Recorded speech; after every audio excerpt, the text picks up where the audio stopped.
Reprenons le texte de Freud, l'inquiétant, ou l'autre traduction, l'inquiétante étrangeté, texte de Freud auquel j'ai consacré déjà 2 vidéos, et voyons maintenant comment est-ce que Lacan reprend ce texte.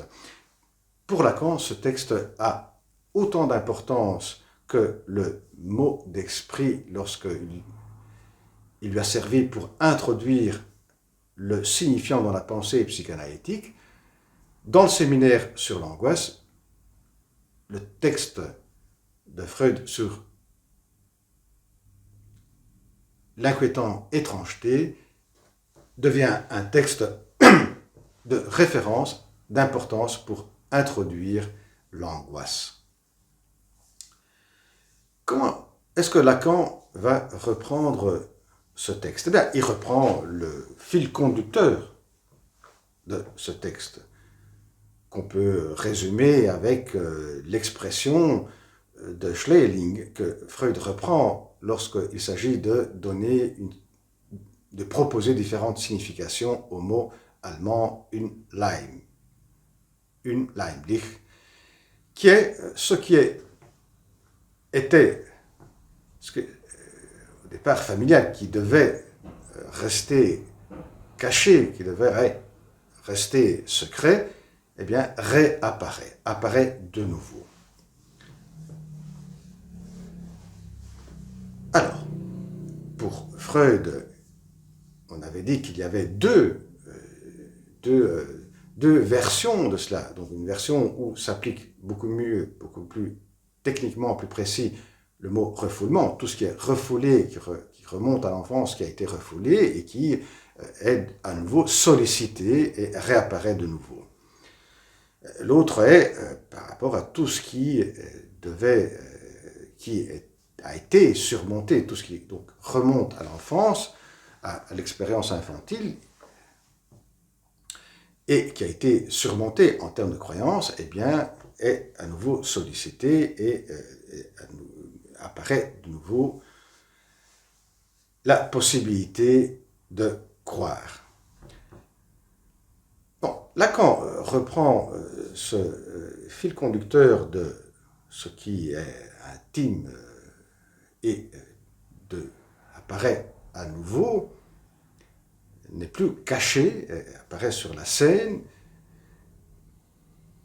Et au départ, ce qui est intime, l'intimité de chacun de nous, eh bien, au départ, elle se constitue à partir de l'autre. Au départ, il y a une continuité entre l'intérieur et l'extérieur, pour la simple raison que le sujet ne s'est pas encore constitué. Quand il se constitue à partir de l'autre, et quand il se constitue, il y a une partie qui va être une intimité. Donc, au départ, cette intimité, elle est dans le champ de l'autre. Et donc, comme dit Lacan, le Heim, qu'on retrouve dans le mot allemand unheimlich, ce qui est inquiétant, l'inquiétant étrangeté, bien, ce Heim est la maison. La maison, au départ, ce qui est familial, est dans l'autre. C'est ensuite avec cette séparation, cette constitution du sujet et de cette intimité que Lacan appelle objectita, que l'intimité se constitue. Et cette séparation, cette séparation entre intérieur et extérieur, entre intimité et extimité, comme Lacan l'appellera dans le séminaire l'objet de la psychanalyse, elle se constitue parce qu'il y a l'opération de la fonction paternelle qui est l'opération de castration, donc l'autre qui vient à manquer. Il y a le manque dans l'autre. Eh bien, dans la vie d'adulte, là, on peut reprendre les descriptions de Freud, ce que Freud avait dit, il y a des situations de la vie réelle ou bien une certaine technique, une façon de raconter il y a des récits qui vont solliciter certains aspects dont on vient de parler, c'est-à-dire on sollicitait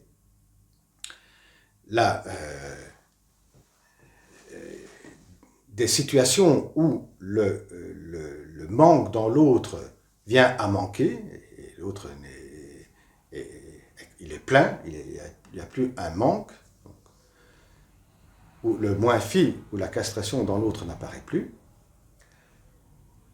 Il y a des situations ou des récits qui vont solliciter cette disparition de la limite entre soi et l'autre, et donc il y aura une conjonction de l'intimité avec l'extimité également, dans ces cas de figure, et pour terminer, des situations ou des récits qui vont nous replonger dans cette dépendance à l'autre, dépendance initiale, où le sujet se constitue à partir de l'autre, où l'enfant dépend des caprices aussi de l'autre, de la chose, de la mère.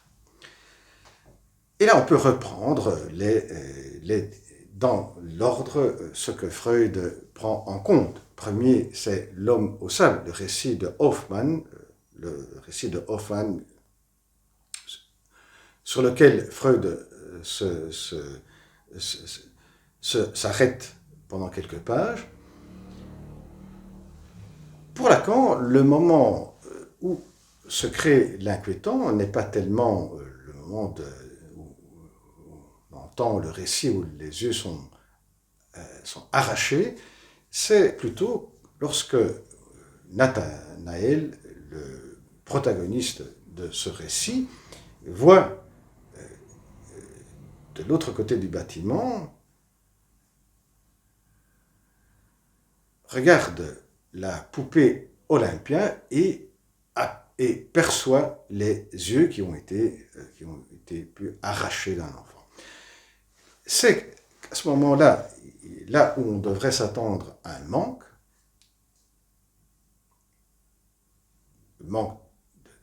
de yeux qu'on voit apparaître des yeux d'un être humain.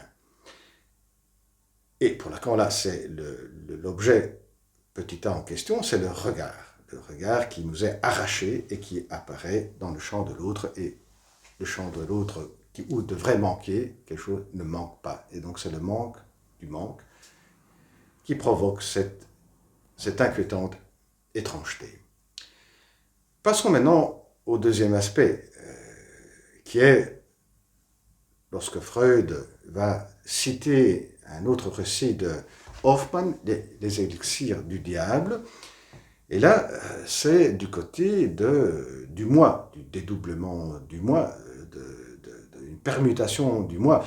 Toutes ces descriptions où la limite entre soi et l'autre, où le moi se confond avec un autre moi, ça veut dire que l'intérieur se confond avec l'extérieur. L'intimité va rejoindre l'extimité.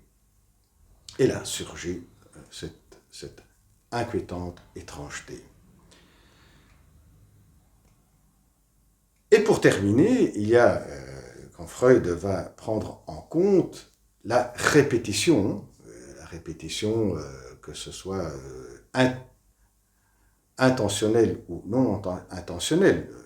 Celle non intentionnelle, je me retrouve pendant les vacances à prendre une chambre à l'hôtel on me donne la chambre numéro 12, qui coïncide avec l'anniversaire de mon épouse, et on doit aller dans une rue pour voir un musée qui se trouve rue numéro 12. Bien, toutes ces coïncidences vont solliciter vont faire apparaître une certaine inquiétante étrangeté. Eh bien, là, on est confronté à une espèce de force surnaturelle. On est confronté à nouveau à la dépendance à l'autre. Et de même, pour tous les autres aspects qui sont mis pour Freud dans ce paquet où on parle de ce qui revient, ce qui doit être caché et revient revient en surface, réapparaît de nouveau, et dans le paquet de toutes les croyances qu'on avait surmontées, eh bien, elles sont sollicitées à présent et nous instillent le doute que c'est possible que certains phénomènes puissent vraiment exister. Et donc, ce qu'on avait surmonté, qui était resté caché, réapparaît de nouveau. Et là, ce qui apparaît, voilà, de nouveau, c'est cette dépendance à l'autre, de la force, par exemple, ici, de la dépendance à l'autre, de la chaîne signifiante, ou bien pour les phénomènes qui sont les phénomènes surnaturels, les croyances dans la possibilité que les morts puissent revenir. Là, on est face à des forces surnaturelles, à des forces qui nous dépassent, et là, ce serait nous reconfronter de nouveau à une dépendance à l'autre, là où l'intimité se rejoint avec l'extimité, et là où ce qui devait rester caché apparaît de nouveau, et voilà comment cette partie est de nouveau sollicitée par des récits ou dans des situations réelles. Eh bien voilà ce qui était pour la reprise de Lacan de ce texte de Freud, l'inquiétante étrangeté. Bien, prochaine vidéo, au revoir.